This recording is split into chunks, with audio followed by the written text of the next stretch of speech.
Сәлеметсіздер ме? Менің аты-жөнім Балжан Қанаткелдіқызы. Мен қолданбалы биология кафедрасының оқытушысымын.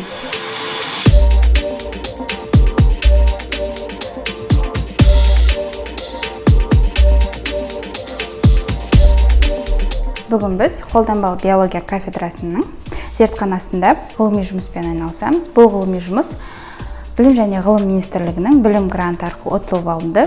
Жұмыстың мақсаты Семей полигонындағы радионуклидтер мен ауыр металдардың жануарлар, малдар ағзасына әсерін зерттеу. Жұмыс барысында біз ұлуларды қолданамыз. Ұлуларға әртүрлі ауыр металдар, радионуклидтер мен ластанған жемістер, өсімдіктермен қоректеніп, апта сайын олардың ағзасындағы ауыр металдардың жинақталуын зерттейміз.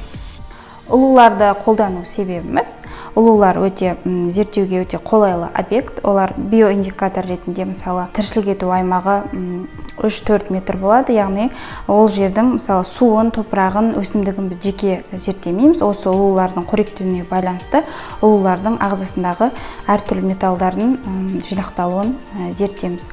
Сол себепті де бізге ұлулар басқа объекттерге қарағанда өте қолайлы объект болып табылады.